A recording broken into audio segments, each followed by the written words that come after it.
James P. Moore serves as the founder, president, and CEO of the Washington Institute for Business, Government, and Society, headquartered in Washington, D.C.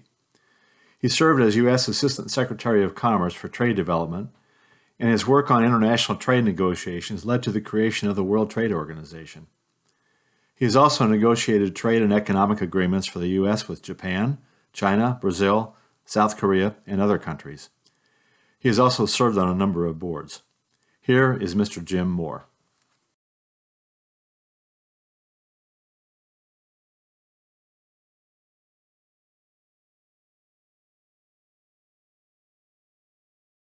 First of all, let me just say how delighted I am to be with you, Lawrence. I'm a great admirer of the work that Consulus is doing and continues to do.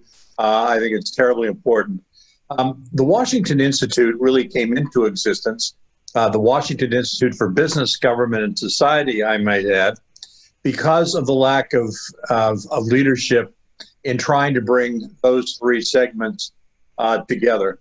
I have found that leadership is so critically important by virtue of trying to listen, to be able to try to be empathetic to what others want, what others are experiencing, not necessarily sympathy, but certainly empathy.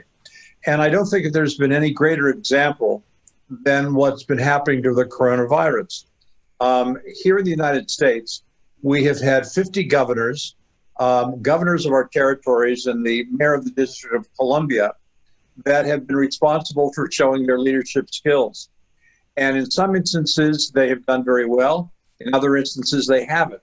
And I will bet that there are more governors who are known by certain people here in the United States than ever before, simply because they've been on television trying to show their leadership qualities. And I think the ones that have failed ultimately have done so because they weren't empathetic. They didn't listen to the science, for example, and they would just begin to move immediately in making certain political decisions. I think we've learned a great deal about leadership through this coronavirus, certainly here in the United States and around the world. We've seen leaders of entire countries that did not take the time to be empathetic, to listen very carefully. And so bringing together business, government, and society and listening to all the segments of the world as we know it today, I think is critically important in taking on leadership and being able to really be an effective steward of the people.